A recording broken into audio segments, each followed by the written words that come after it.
what is shrinkflation? Is it even a word? Over the years, has the Parle-G packet that you've been having become smaller in size? Well, the answer to both the questions is yes. Shrinkflation is a word and the Parle-G packet that you've been having has become smaller. Hello and welcome to Freedom's Financial English channel. I'm Kirti Gosai and here in this video, we'll be simplifying shrinkflation for you.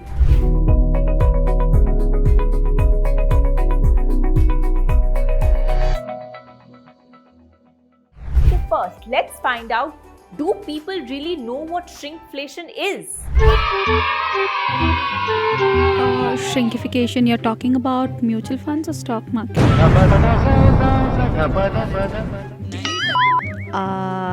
I actually have no idea about what shrinkification means, but let me guess something. I guess it can be like when your account is having less amount of money or something like that. Maybe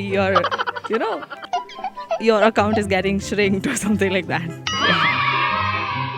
Shrinkification. I think it's a process where A few moments later. a person is shrinking or a situation is shrinking. I don't know. What? Shrinkification? Sorry, I'm not good at English. I don't know.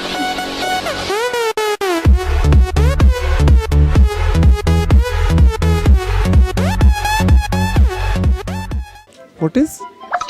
Shrinkfication. 1 minute. Shrinkfication means?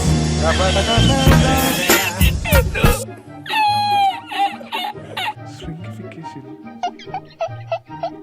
I don't know. Sorry.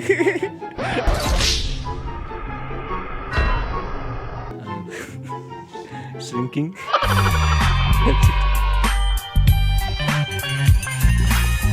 Something what Cadbury's is doing. They're shrinking the size of the chocolate that I love the most. So is that right? So when you take a Lay's packet, it has an amount of Lay's in it and it has a price as well. The product inside the packet is less but the price is same. So they have reduced it in the product wise but the price remains the same. According to me, this is actually good branding. It is basically something where the company is trying to give you the same product but in a lesser quantity. So basically the product size will be the same. Only the external, whatever, the package, everything will look new, branded, and they feel like they have given you something new, but basically they are giving you the products in a lesser quantity at the same price or whatever is they are doing right now. So according to me, this is shrinkflation. Okay, let me just simplify it for you. Shrinkflation is a combination of two words, shrink and flation.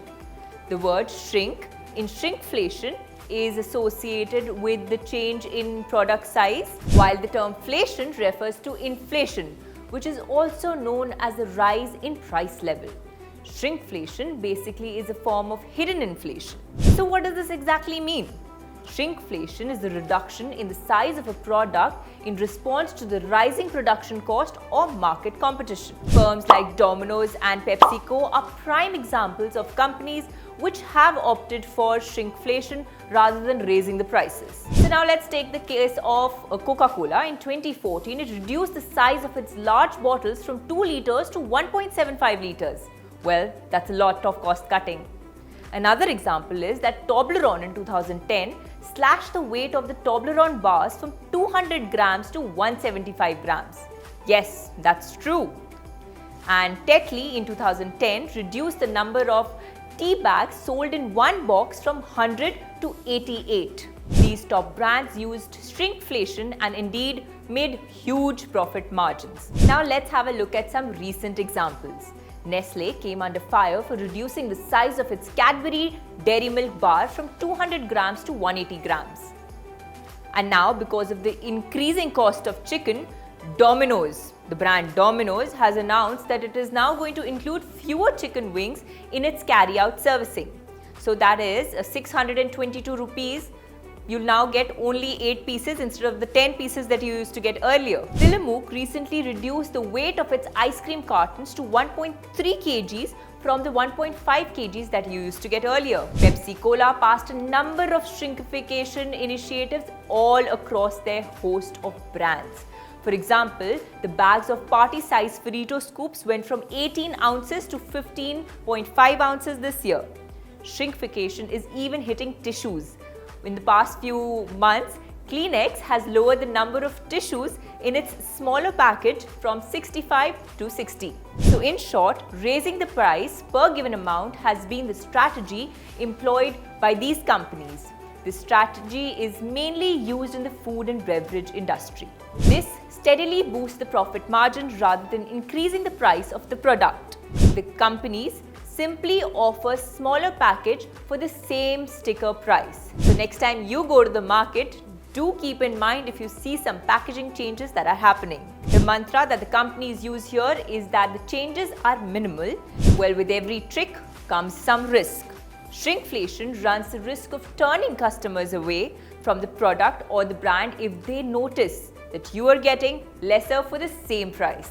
So of course, shrinkflation tactics can also backfire really badly. Most people won't notice small changes to the size of the product, but if they do notice, it could have detrimental effect on the consumer sentiments towards the perpetrators, leading to a loss and trust of confidence. That means companies can only make these type of changes so many times before the consumer will notice. They also need to be subtle and very careful not to reduce the size too much. Another downside of shrinkflation is that it makes it harder to accurately measure the price changes or the inflation. The price point becomes misleading since the product size cannot always be considered in terms of measuring the basket of goods. Now let's talk about the phenomena. Is it a new phenomena?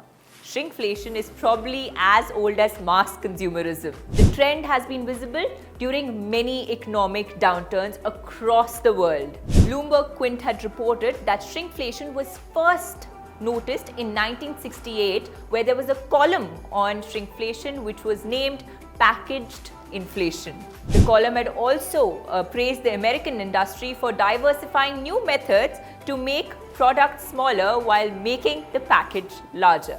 In the 70s, with the increase in inflationary pressures, many companies in US took to downsizing. They demanded an unchanged price while offering lesser in the past. Sometimes even the package of goods remained the same, as was the case of Rice-A-Roni, a post-war favorite in the US. Reports have said that downsizing, the original term of this practice, was first referred to by an actual economist. Now, what does shrinkflation really say about the economy? Those who are clued into the trend and study it look for signs of shrinkflation when it is reported that particular country's economy is undergoing inflation. Some regard it as not just a consequence of inflation, but also an indicator of it. It is abundantly clear that the price of product is more noticeable than the size or the weight of the packet. With the rising cost of inputs, shrinkflation is here to stay. Businesses will continue downsizing products to keep themselves